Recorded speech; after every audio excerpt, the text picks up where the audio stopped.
This is a Soulfire production. Welcome to Mother.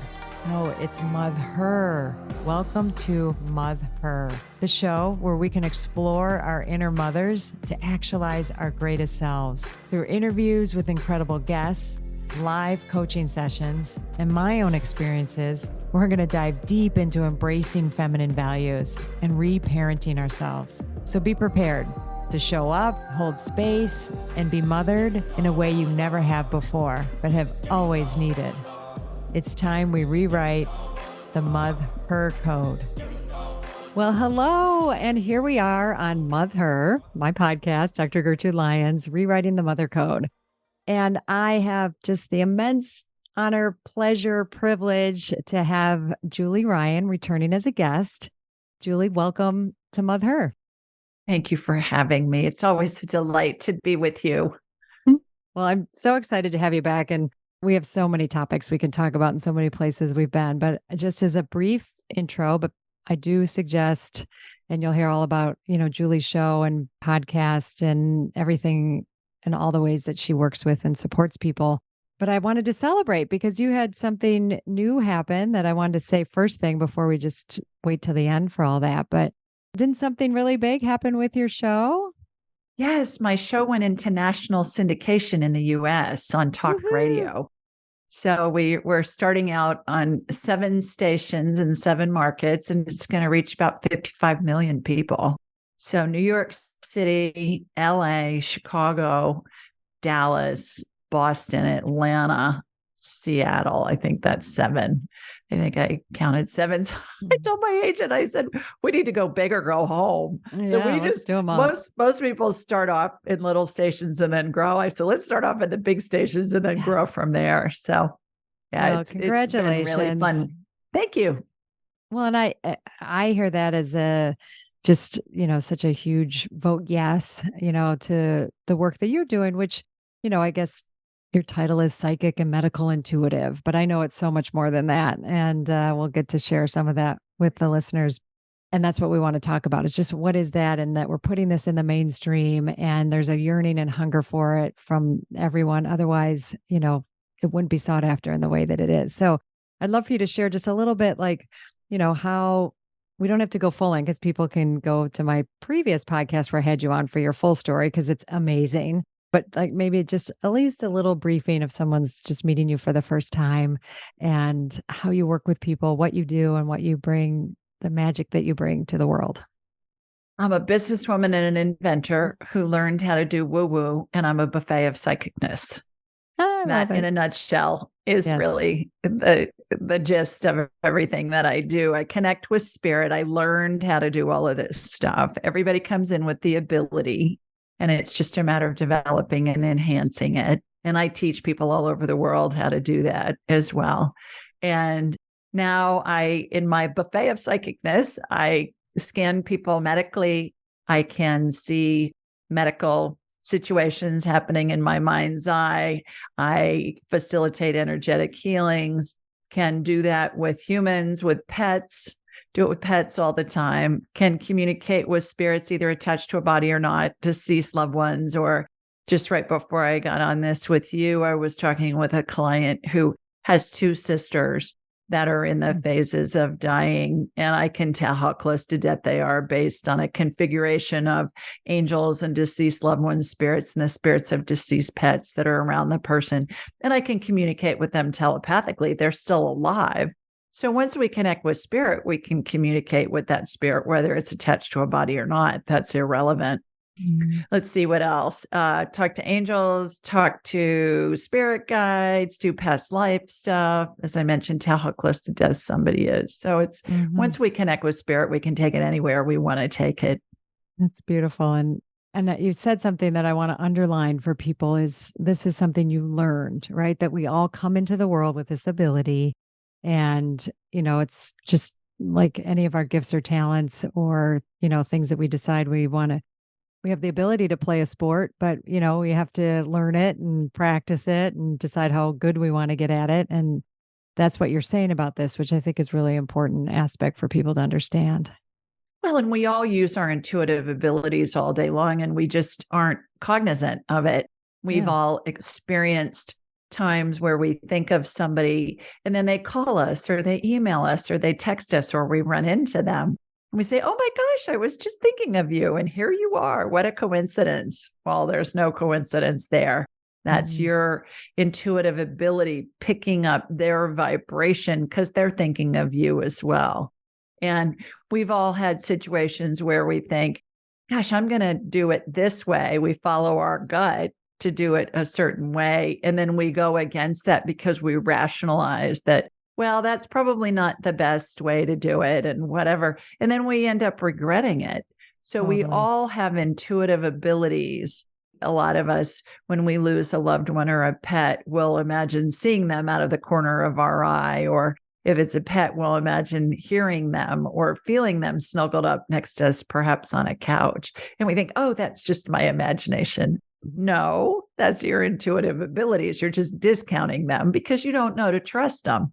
Exactly. And that's something I want to, us to explore in this particular episode, right? So I would say, well, I do believe it's growing, and given the evidence of you becoming syndicated, in general, still our society and culture mostly downplays, this aspect. And we're going to use the term woo-woo because I'm kind of on a rant about how downplayed and dismissed and how we apologize for using the word woo-woo. And I've caught myself doing it recently. And I was like, no, because that's downplaying, all my intuitive gifts, my feminine, all those aspects. So, in this culture, how did you have the courage to pursue them anyway?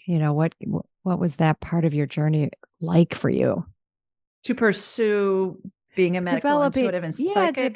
Developing your intuitive gifts, right? Because you were, a pretty steadfast businesswoman, so to speak, that maybe you were using it unconsciously, but it wasn't, in the forefront as much for you.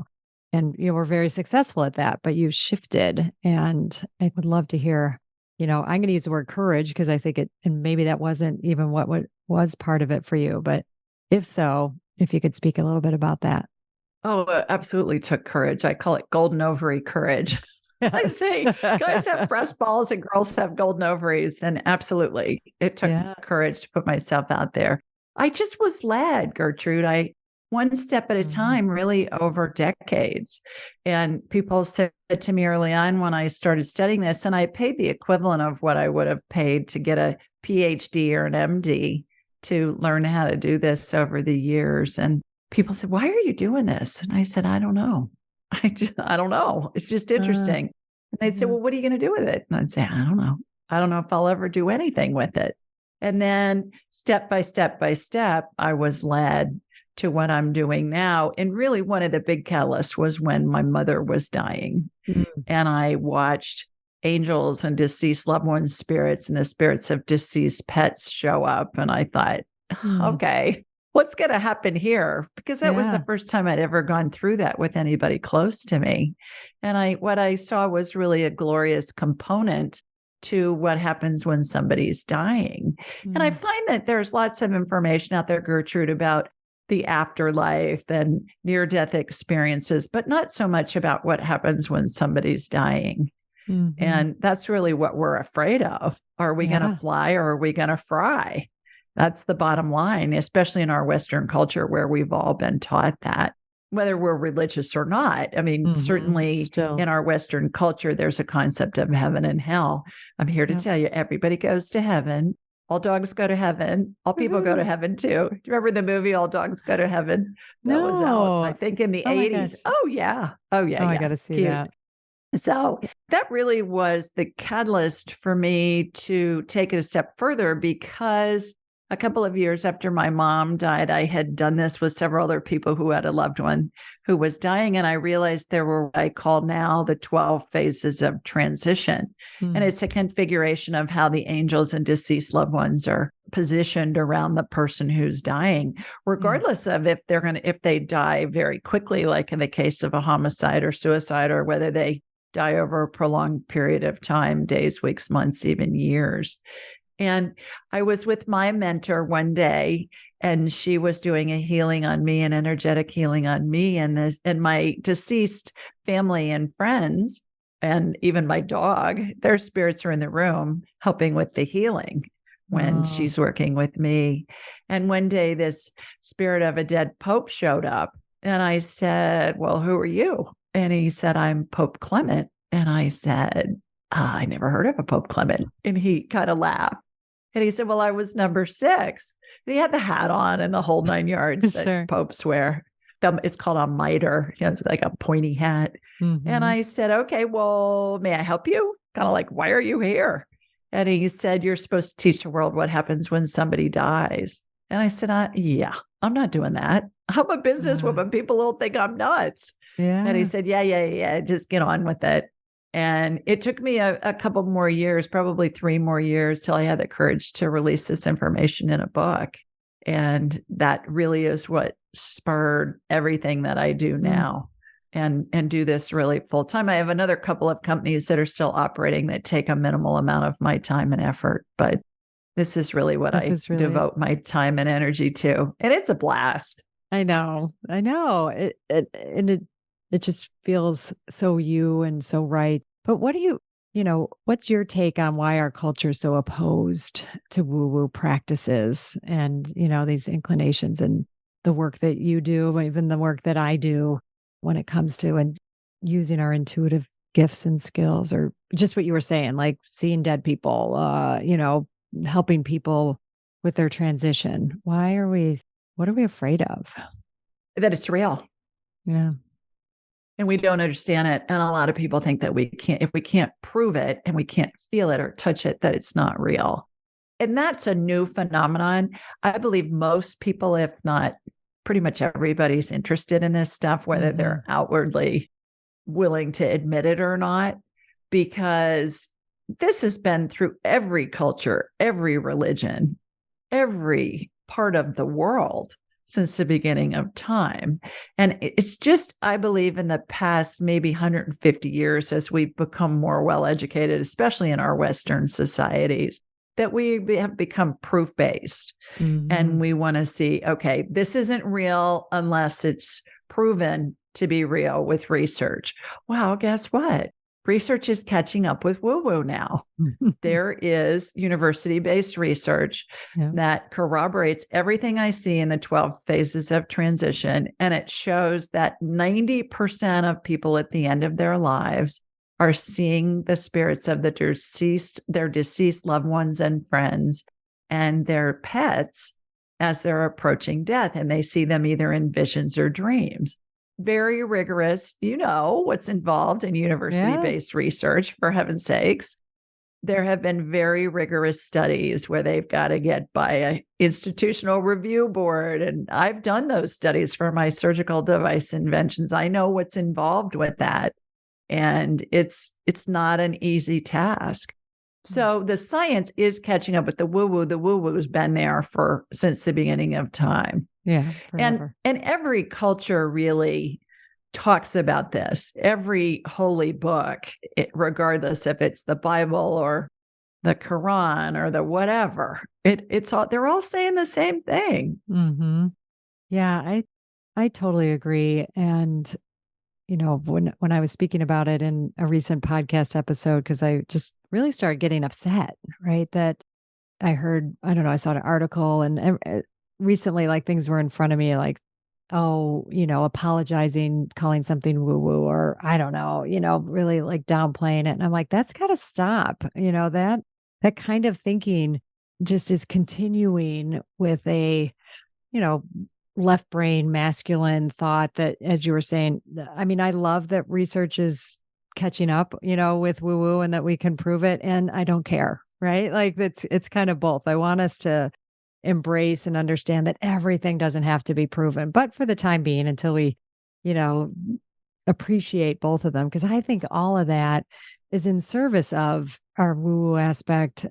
We keep using that word here, but I recently worked with Jill Bolte Taylor, and it's our character 4 in our brain. Like it's a part of our brain, that understands and has us access the space where we're all connected, where we're one with the universe. I was just in Hawaii, I was explaining to you on a pilgrimage, and we were learning ancient Hawaiian principles, the huna. And again, in there, right? Like all your power comes from within.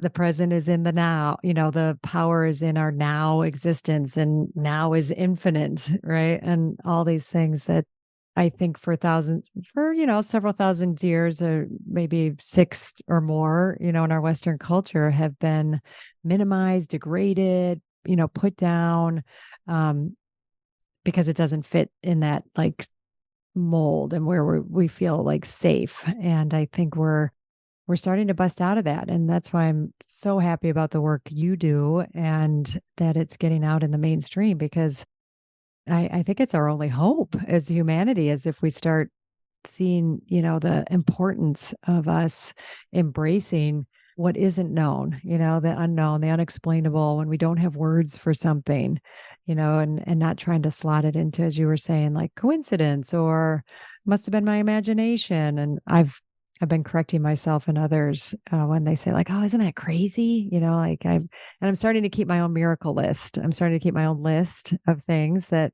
I would have not necessarily dismissed, because I've been working hard at, highlighting them, but like really like starting to track them. And I feel like the more I'm tracking them, the more I'm acknowledging them, the more there are, like the more they're presenting themselves. And I don't know if that's something that you've noticed or been aware of, but the more I acknowledge and see them, it's like I'm awakening myself to them in a way. And that might be part of like how you teach it or like how you learn it, is that aspect.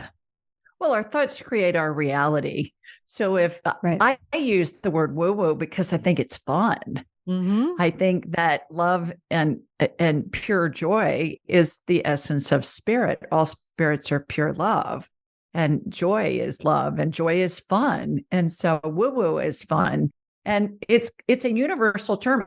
I don't get pushback on using that term at all from anybody. And when I use the word woo-woo, that people will laugh and it piques their interest. I think it's a positive thing. I don't get any negatives. And I very rarely have anybody say to me, I have throughout the 30 years I've been doing this, really in the last 5 years with some regularity.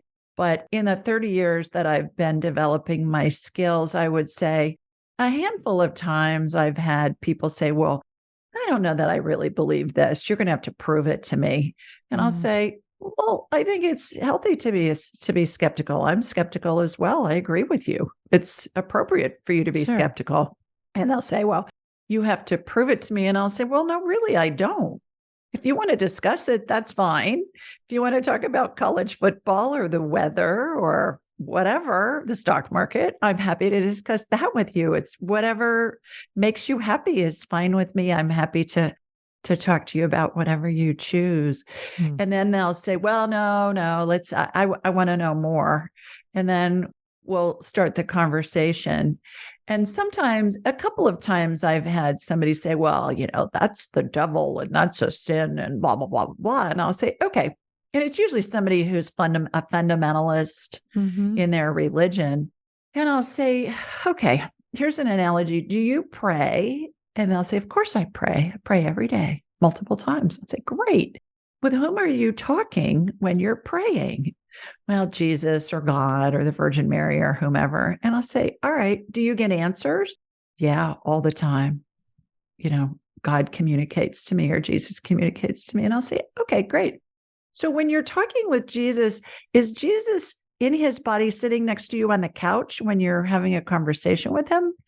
And they'll say, well, no, of course not. And I'll say, oh, you're talking to his spirit.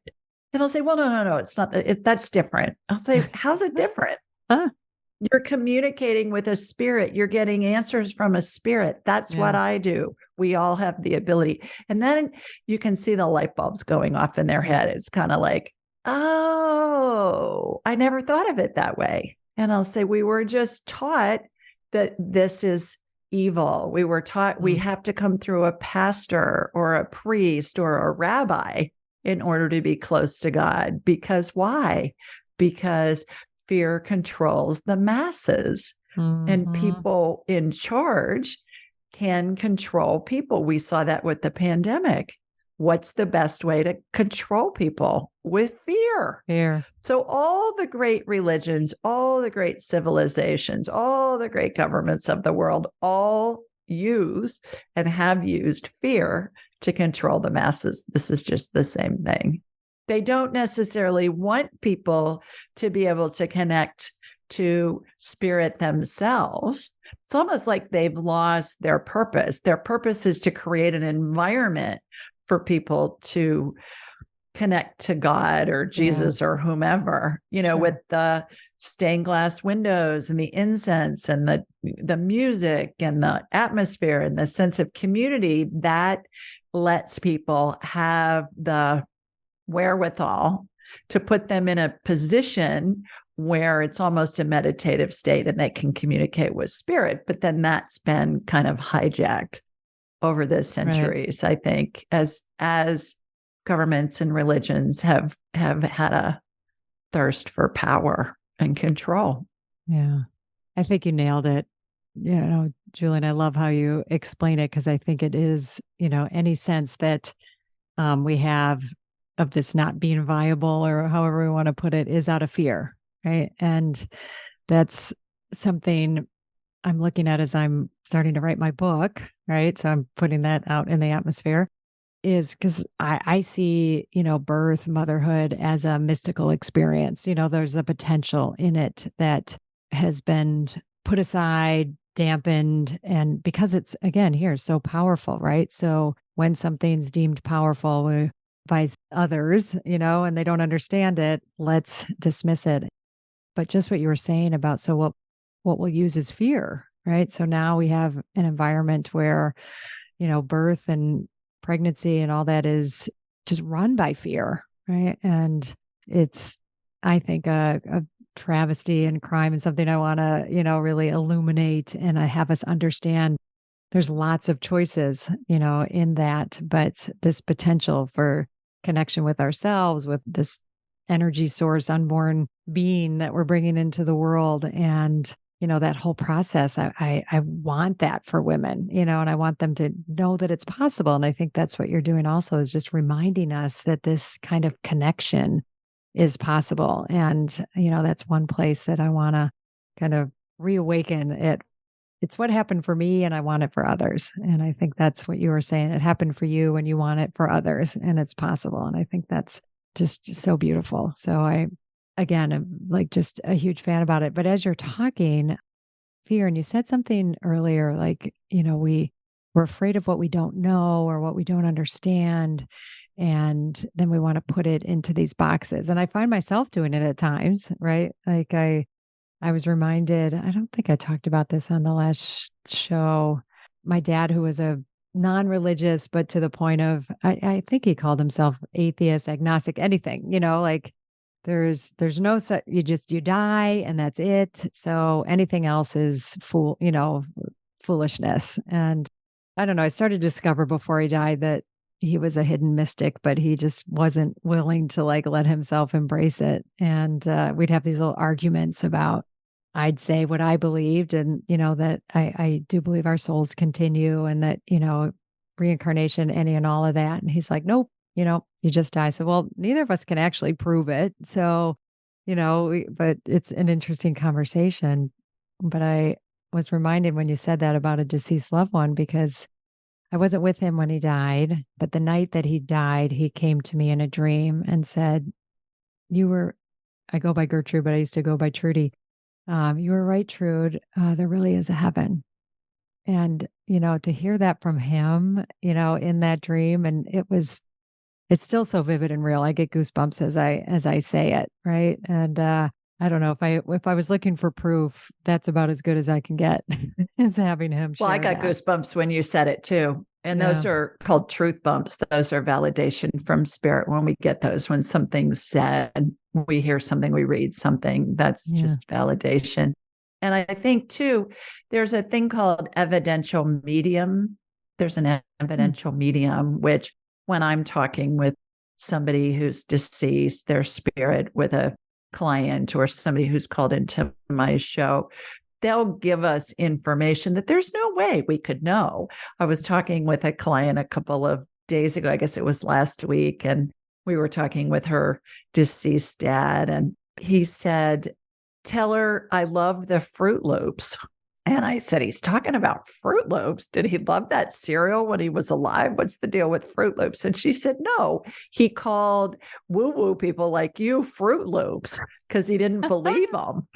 And so now he's saying, I love the Fruit Loops, meaning oh my gosh, he's in heaven. That. He got the spirituality and there's no way I would have known that that's what he called psychics and mediums was Fruit Loops. And but it meant something to her. And that's the thing is spirit most of the time is going to give us information that's going to mean something to their loved one with whom we're communicating in a way that it may not make sense to us, but it may to them. Another quick story. I was talking with a client. This was a couple of years ago, and both of her parents were deceased, and she had their ashes. And she said, I have no clue what to do with them. Let's see what they want me to do with them. And she lived in Boston. And she said, or her parents said they wanted her to spread them in Yosemite. And I said, Yosemite's national park. And I said, they want you to spread them in Yosemite. And I said, that's going to be a hike for you. She burst into tears. And I thought, oh, brother, did I say something that upset her? And she said, no, that's where they were married because they loved it so much. Oh my God. Again, that's a good medium is somebody who doesn't judge the information that comes in, but just conveys it. I always say, I'm just the roving reporter. I just give you the facts of what I'm getting. I don't edit anything because who am I to edit it? That's information that I believe if I'm getting it, I'm supposed to convey it and I'm not supposed to edit it. Hi, I'm so excited to share with you my 2024 Spring Equinox Self-Mothering Retreat that's happening this March 2024. And I would love for you not only to consider it, but to attend. But in considering it, hey, just knowing that you would be leaving cold weather if that's the space that you're in and coming down to just magnificently beautiful, warm, nourishing place of Zihuatanejo, Mexico. Zihuatanejo meaning land of the goddess women, and coming to really take time for yourself, okay? And that I am learning more and more isn't just a nice thing to do or something extravagant or something selfish. It's essential. And I really want you to take it seriously to consider, just think about what would it take for me to go. It's a 5.5-day retreat, getting from where you are, getting there, landing there, and then being in a space that is all about you. It's all about nourishing you. It's all about tuning into you, using everything around us, the nature, the food, the beautiful people, the rituals, ceremonies. I bring it, we really bring it. And we go deeper and deeper as the days go on, and we release, we let go, we bring in what is nourishing, what is empowering, what is that space of just really divine feminine energy. And we do it in the community of women. It's not for everyone. I will be honest, if that idea of leaving and not making it work or it's just too hard, not for you. If the idea of, spending that amount of time inwardly focused and going to that level of self-awareness doesn't sound like something you're willing to do or put the time and energy into, then it's not for you. And it's good to know that, right? So this is for people who are serious about what it means to mother themselves, what it means to take time for ourselves and that gift and what that gift can bring to us. It was originally right after my fall retreat. It filled right up. But now some people, it turns out, are not able to come. So I do have a handful of openings. And if you're listening to this and you're willing to take that step, please reach out to me. We can do a discovery call or you can put a deposit down. I would love that. And you can do that by going to my website, www.gertrudelyons.com. Go to events, and there you go. It'll all be there. There's a beautiful page there for you to explore. I look forward to hearing from you and then seeing you on my spring retreat.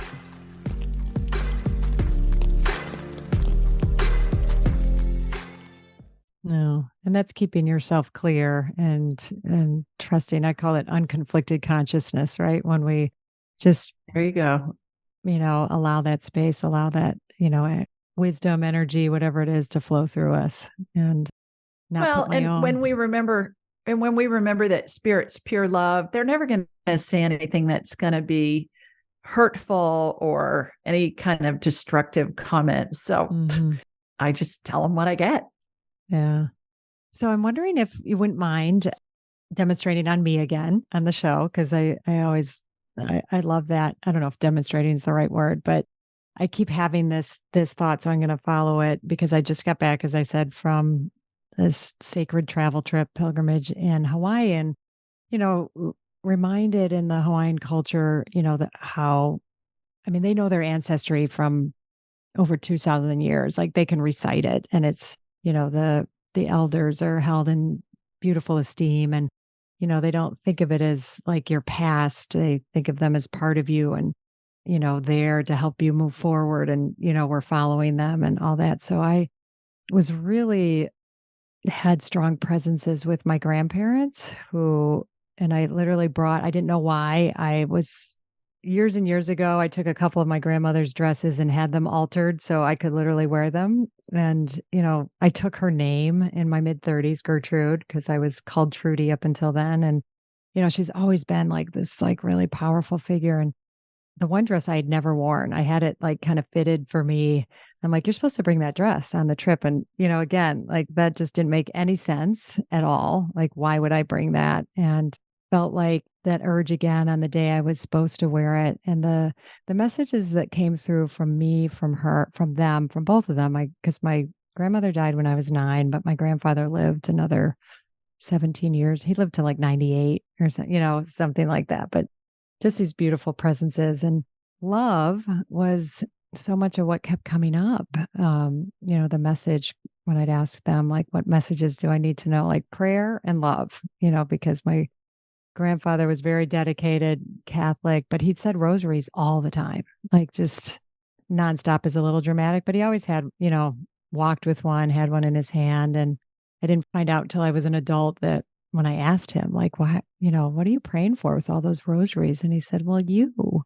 And I burst into tears because I'm like, oh my God, I've had somebody praying for me my whole life. Like, what a gift and how beautiful. So I don't know if that feels right to you in this moment, but I'd love to see if there's anything else that, they had for me that I missed or, that could work with going forward from them, because I just have been feeling their presence so strongly. My Mima, who lived to be 6 weeks shy of 100, used to tell me every time I talked to her, she'd say, I say the rosary for you every night. And same thing, it was just, but that was that generation. She was born in 1902. When was your grandfather born? About that time, maybe? About that time, 1895. So, Yeah, close. Your grandmother, Gertrude, is telling me that you are her great grandmother reincarnated. Really? Which is why she's always felt a special bond with you. So while you were talking, she's already talking to me. And our heads are big satellite dishes, Gertrude, and they receive and they transmit frequencies. Every spirit has a frequency they keep throughout all of their lifetimes. And in order to get in touch with a spirit, whether you knew them or not is irrelevant. All you have to do is think of them. And then that tunes your satellite dish head to their frequency. It's like you're tuning your head to their radio station that they keep throughout all their lifetimes. She was also talking about someone named Martha. I don't know if that's her great grandmother's name. I don't know if you go back that far in the genealogy, but she's talking about my mom might Martha. Know, but okay. Your mom might know. Yeah. Or I don't know if you've done any genealogy work, but you might be able to find that in census data, and that's a rabbit hole you can go down. My sister-in-law loves that. Yeah. She loves that stuff and she's very good at it. But oh my gosh, it's just really fascinating, and it can be just a time suck, a colossal time suck. So you may want to hire somebody to do that for you. But they can check old census records and things like that. I think of Gertrude as a German name. Is your family German? Was your grandmother German? German French was her ancestry. Yeah. So there's a Martha in there that's very significant to you. Okay. She's talking about Martha. She's there and Martha's with you. So there's a Martha. I don't even know that she's necessarily a relative. She's saying, oh, yes, she was. She's talking to me in my head. Oh, yes, she was. All right. Martha may have been her sister. She may have been a sister. She may have had a sister named Martha. I don't know. This is your grandmother's great grandmother. Okay. Oh, oh my gosh. So my grandmother. So you're what, quadruple great grandmother? I don't know how many generations that is. Did Gertrude have a sister named Martha? No. The only sister I know of is Anne, but I also don't know if she had a middle name, and that's something I can ask my mom. Or maybe Anne was her middle name. Yeah. Yeah. All right. So there's somebody named Martha that's around you.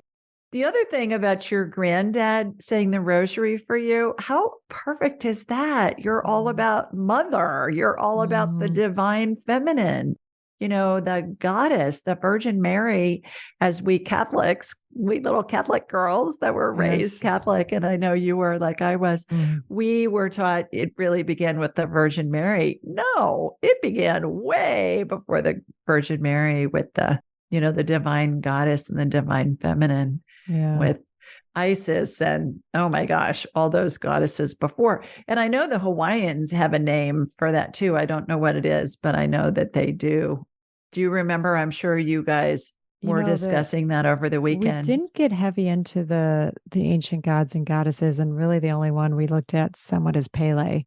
I don't know if I'm saying it right now. I'm trying to get my Hawaiian pronunciations, but that fire goddess, but all of them were seen as like creator destroyer, aspect. Yeah. So I've definitely been working on getting attuned to that aspect of myself. It is fascinating. I love to hear the old pagan and other cultures and their gods and goddesses and what their rituals were and how those have been amalgamated into Christianity throughout the years, because December 25th, well, that was a pagan holiday. And so the early Catholic Church figured out that it was easier to integrate the pagan holidays and then over time change them to have a Christian meaning.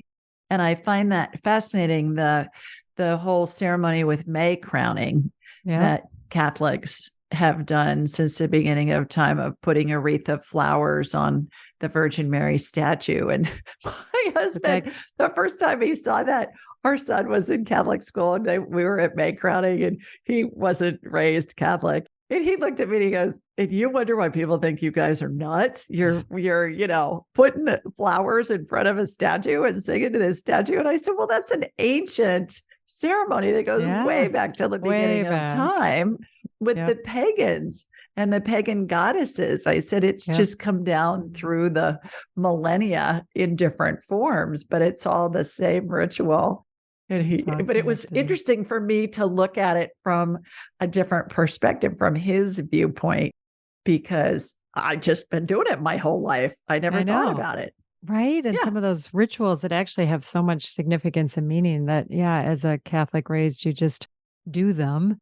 And it really wasn't until I was an adult and, started really exploring and digging in and going on these pilgrimages and finding out more. It's like, what a rich culture and history. And even if in the Catholic Church explicitly, we're not, saying like, well, Mary is our version of all these other divine feminine archetypes that have come before her, you kind of feel it, right? When you really dig in and discovering, I didn't even know. I mean, I maybe heard of the story of Lourdes, but I had no idea how many Mary apparition sites there are, particularly in Europe, right? And these holy sites that now millions of people come and visit from all faiths, all, recognize. But she got those started, as I think, as a remembrance. But usually they're also often on sacred places that particularly Our Lady of Guadalupe, that happened on a mound in Mexico that had been a sacred special mound for the divine feminine,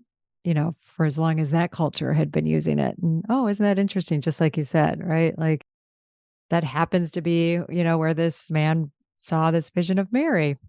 What a coincidence. And smelled the roses. They say that when Mary's around, that there's a heavy scent of roses that is also in the air. Interesting, quick story. Friends of mine, Perdita Finn and Clark Strand, wrote a book called The Way of the Rose. Not a coincidence do you know them? That I was going to say that when you said that about the rosary and my grandfather. Like, that book I didn't know they were your friends. I love that book. A friend gave it to me, and I'm like, oh my gosh, what a gift. What a gift that book is. Well, they have a worldwide group that says the rosary several times a week, and a huge percentage of them come from all walks of life, all religious denominations, Christian, Hindu, Buddhist, Jewish, whatever. And at their book signing, they had probably 100 people at their launch of their book. And Clark told me recently that he asked the audience members, he said, have any of you had an apparition or seen the Virgin Mary? And he said, just about every hand in the room went up. And I said, okay. He said, the church only recognizes the Catholic Church recognizes very few of them as being legit, but there are thousands and thousands of them every year. And I don't think we need a church to recognize them as being legit. I think I always say, you can't make this stuff up. It's just, it's evidence-based information coming from spirit that can be corroborated in a number of ways. So I think it's really interesting. One other quick point, most people aren't aware of this, but in 2016, Pope Francis came out with a papal bull, which is kind of like a newsletter. And he said that he was asking his pastors throughout the world to acknowledge and welcome healers and psychics and mediums because they were doing the work of the Holy Spirit. And when we have that from the Vatican, that carries some weight for people who are saying, okay, this is all the devil stuff.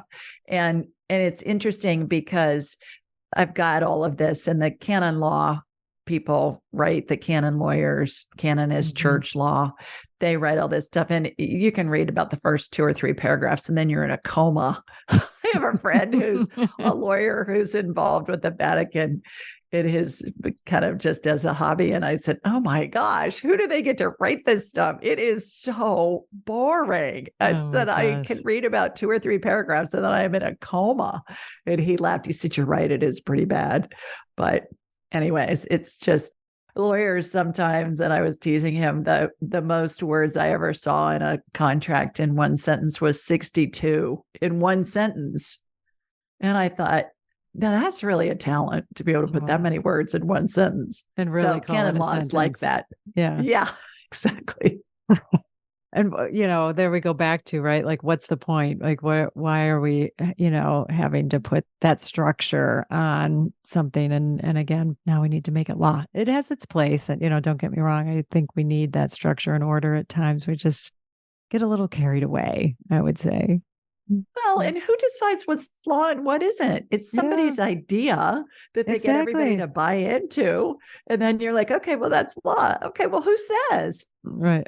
I went for a walk yesterday. There's a neighborhood that's being developed near our house. And of course, there was a sign that said, no trespassing, only, people that need to be back here. I forget what the wording is. So, of course, I needed to go see what was back there. And I couldn't even park my car there. Well, yeah, I felt lead. I live in the deep South. I felt lead. So I parked my car across this highway and walked across the highway. And I thought, well, this is the only sketchy part of this, is that I have to walk across this 4-lane highway, with cars going 50 miles an hour. But I manifested that no cars would come when I was walking across and then walking back, and it worked. So I called my husband and I said, honey, I'm over here, just so you know where I am. And he's saying, please don't get arrested. I said, honey, nobody's back here. Who's going to arrest me? And who says, it doesn't say we'll be arrested. And it didn't say no trespassing. It just said only authorized vehicles or whatever. It was a Sunday morning. Nobody was back there. I needed to go see what it was.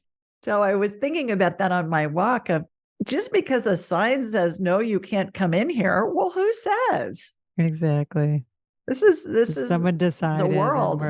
Somebody decided and people honor it. And I'm thinking, okay, not me. I'm going to go check it out. And it was beautiful. I'm glad I did it. 100%. Well, I love this. And I think that's what, our theme of this talk is, right? Is going inside, listening, whatever we want to call it, continuing to develop, honor our intuitive, our reality that we're all actually connected, either in our present, physical forms and beyond, and that matters, and it matters to us. I think it matters to the world to honor and presence that in the way that we are.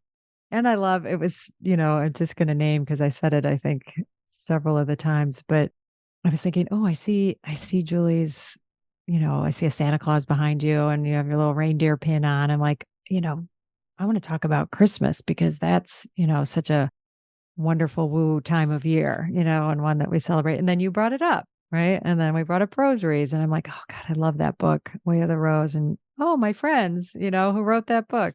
So, we're having conversations. What I'm getting is we're having our verbal conversation with language, but we're having multiple layer conversations in this audible conversation. And I'm really enjoying the heck out of that. I think it's so fun because you're someone I can have that with. Well, absolutely. And same right back at you, babe.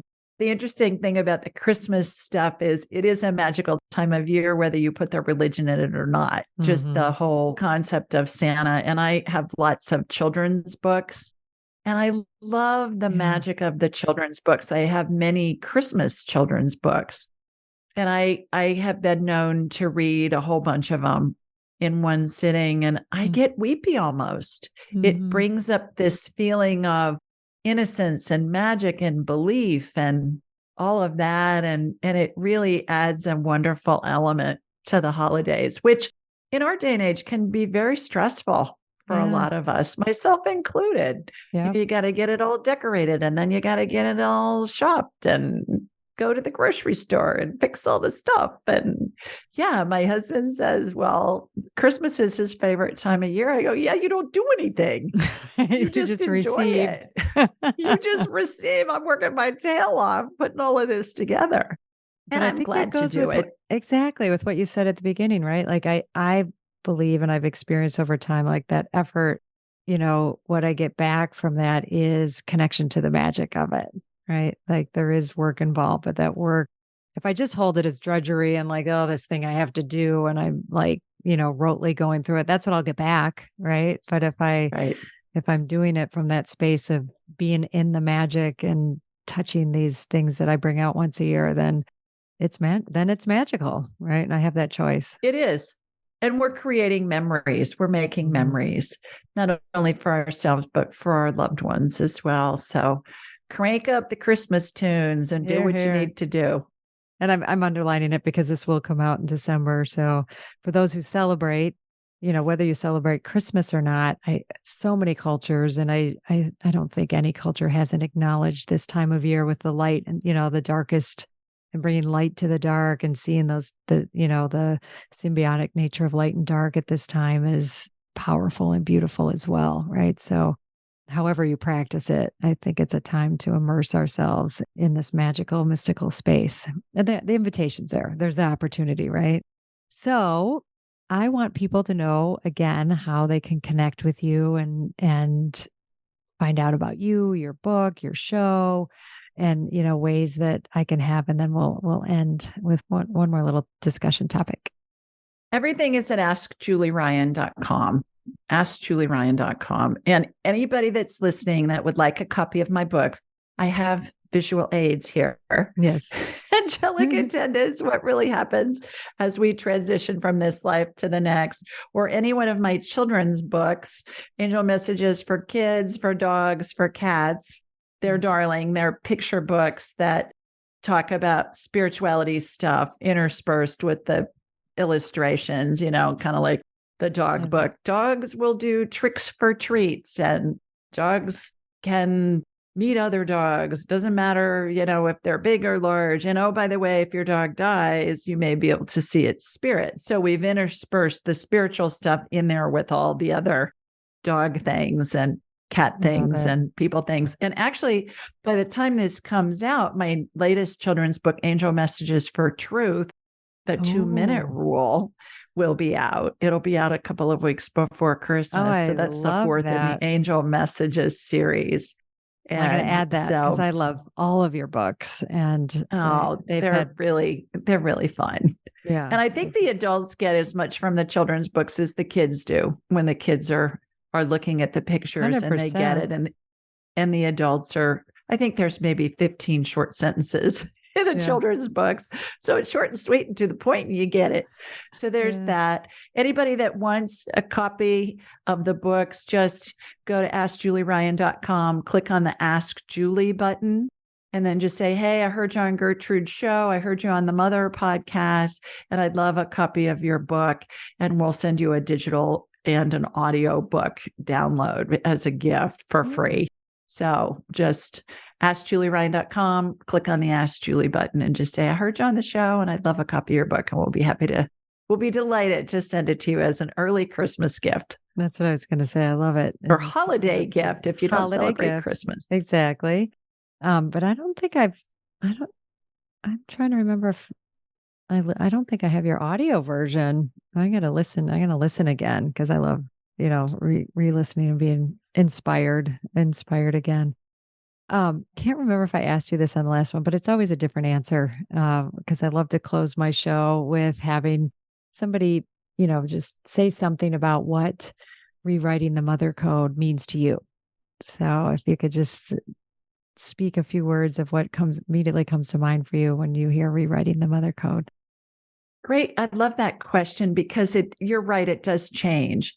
And rewriting the mother code, I think, is developing being a mother in any way that works for you, number one. And I had a situation this morning where my son, who's 30, I was talking to him and we were talking about something and I had an opinion and he had a different opinion.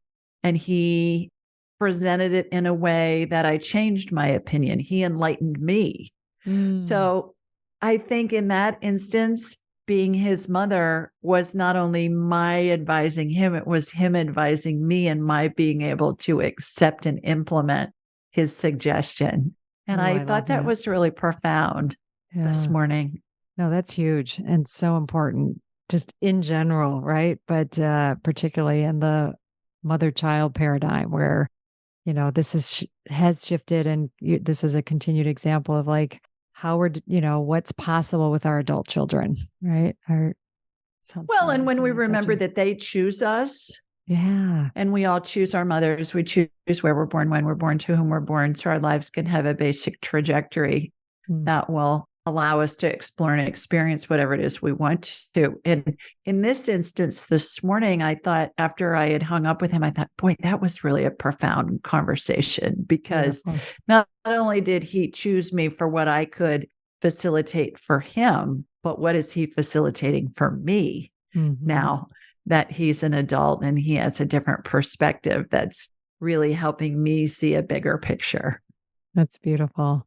Julie, thanks so much. And I'm looking forward to connecting with Martha and finding out about her. And I'm going to meditate on her and, whether I find out literally, now I know she's there and I get to add her, to the special people in my life and find that connection. So thank you for the gift that you are. And I can't wait to hear how the new show goes and all of that good stuff. So blessings. Thanks for having me. Happy holidays. Sending you lots of love. Mwah, from Sweet Home, Alabama. I love it. Thank you so much for choosing yourself and taking the time to listen to this podcast. As always, please rate, review, and subscribe to Mother. Subscribe to Mother. It helps other people who need this message, aka all women, well, actually everybody, men included. I'm honored to have you on this journey in mothering yourself. Remember, change is uncomfortable, but it's beautiful and it starts with us. And if you can't wait until next week's episode, follow me on Instagram and LinkedIn at Dr. Gertrude Lyons or at my website, drgertrudelyons.com. I'll see you next time.